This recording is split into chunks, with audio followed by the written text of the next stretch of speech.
आप सुन रहे हैं चिरके म्यूजिक इंटरटेनमेंट की धमाकेदार प्रस्तुति। डीजे कंचन राज।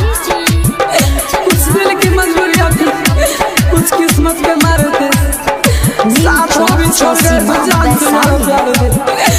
जेकरा से कोई नहीं प्यार हमार ना भइल, मन के सोचल सपनवा बिसार के गइल। जेकरा से कोई नहीं प्यार हमार ना भइल, मन के सोचल सपनवा बिसार के गइल। आज होता विदाई घरे पिया संजला हो, जब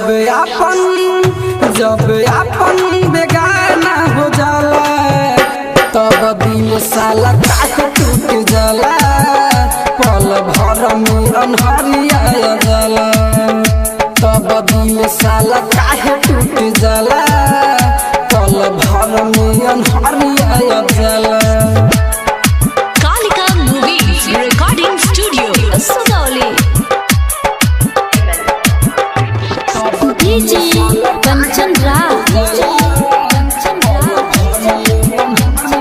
न्यू चौक चौसीमा वैशाली। हमरा के छोड़ी घर दोसर के बसैलू हो, यादवा के अपना क्षण भर में भुलैलू हो। तू भूल गइलू हम कैसे के भुलाइब हो, तुहरा के देखे खातिर गाँव तुहर आइब हो। तुहरा के देखे खातिर गाँव तुहर आइब हो। हमरा के छोड़ी घर दोसर के बसैलू हो, यादवा के अपना क्षण भर में भुलैलू हो। भूल गइलू हम कैसे के भुलाइब हो, तहरा के देखे खातिर गाँव तहर आइब हो। सोना दिया सोनार का तो पायल बना दिया, दिल दिया दिलदार का तो घायल बना दिया। तोरा हो गइल शादी अभी कुंवार हम बानी, तोरा हो गइल शादी अभी कुंवार हम बानी। तोहरे चक्कर में जान बर्बाद हो बानी, खाइल क्रिया कसम सब पी के चल जाला हो। जब अपन बेगाना हो जाला तब दिल साला काहे टूट जाला, पल भर में अनहरिया जाला।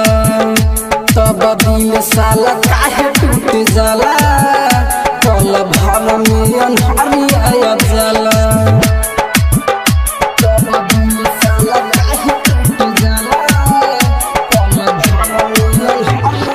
DJ Kanchan Raj. New Chowk Chausima Vaishali. Writer उजाइन के गाइलू रुआई के, नीतीश दीवाना के रहिया अपनाई के। सनोज के नजरी से मार देलू तीर हो, बारू निर्दयी नहीं ताकलू तू फिर हो। बारू निर्दयी नहीं ताकलू तू फिर हो। राइटर उजाइन के गाइलू रुआई के, नीतीश दीवाना के रहिया अपनाई के। सनोज के नजरी से मार देलू तीर हो, बारू निर्दयी नहीं ताकलू तू फिर हो। जो जख्म फूलों से मिला कांटों का शिकायत कौन करे, जो दर्द अपनों से मिला गरों का शिकायत क्या करे। जेकरा से कोई नहीं प्यार हमार ना भइल, जेकरा से कोई नहीं प्यार हमार ना भइल। मन के सोचल सपनवा बिसार के गइल। आज होता विदाई घरे पिया संजला हो, जब